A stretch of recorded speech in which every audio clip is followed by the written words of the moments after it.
నా యొద్దకు రండి, నేను మీకు విశ్రాంతిని ఇస్తానన్నాడు. ఏం విశ్రాంతి అంటే ఈ పాపము నుండి విమోచించబడడం గొప్ప విశ్రాంతి, దేవుని చేత దీవించబడము. అందుకొరకు ఆయన మన సమస్యలను దూరపరచడానికి శరీరధారిగా నరావతారిగా ఈ లోకానికి వచ్చాడు.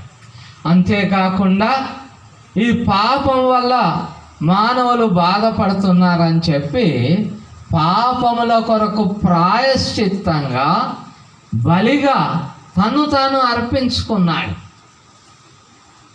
మనం చూస్తూ ఉంటున్నాం, అనేకులు బలులను అర్పిస్తూ ఉన్నారు. ఆ కాలంలో ఇశ్రాయేలీలు కూడా అనేక బలులు అర్పించారు. ఎందుకొరకు అని అంటే రక్తం చిందించబోట ద్వారా పాప క్షమాపణ, అంటే మనం చేసిన పాపాలను బట్టి దేవుడు మనం శిక్షించకుండా ఉండడానికి బలి పశువులను అర్పించారు. అయితే ప్రభు తానే ఒక బలి పశువుగా మన కొరకు లోకానికి వచ్చి తన్ను తాను అర్పించుకున్నాడు. ఇది దేవుని ప్రేమ. ఎందుకొరకు అంటే మనం ఆయన బిడ్డలం, లోకం ఆయన బిడ్డలు. ప్రియులారా, పిల్లలు కష్టపడితే ఎవరు చూడలేరు. మనందరికీ తెలుసు తల్లిదండ్రుల ప్రేమ చాలా గొప్పది, పిల్లలు అర్థం చేసుకోలేరు. కానీ వారు తల్లిదండ్రులు అయినప్పుడు తల్లిదండ్రుల ప్రేమ ఏంటో అర్థమవుతుంది.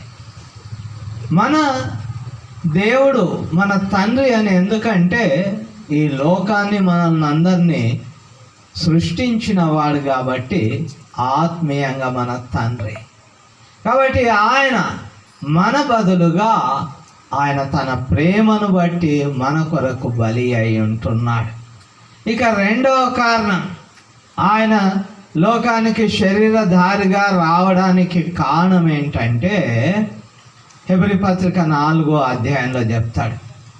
ఆయన యాజకుడుగా వచ్చి, ఆ కాలంలో యాజకులు బలి అర్పించేవారు, ఆయన తన్ను తాను బలిగా అర్పించుకున్నాడు. అందుకొరకు మన ప్రధాన యాజకుడు మన శ్రమలలో సహానుభవం లేనివాడు కాడు గాని మన వలనే శోధింపబడినను ఉండెను, సమయోచితమైన సహాయము కొరకు మనం కృపాసనం యొద్దకు వచ్చుటకు.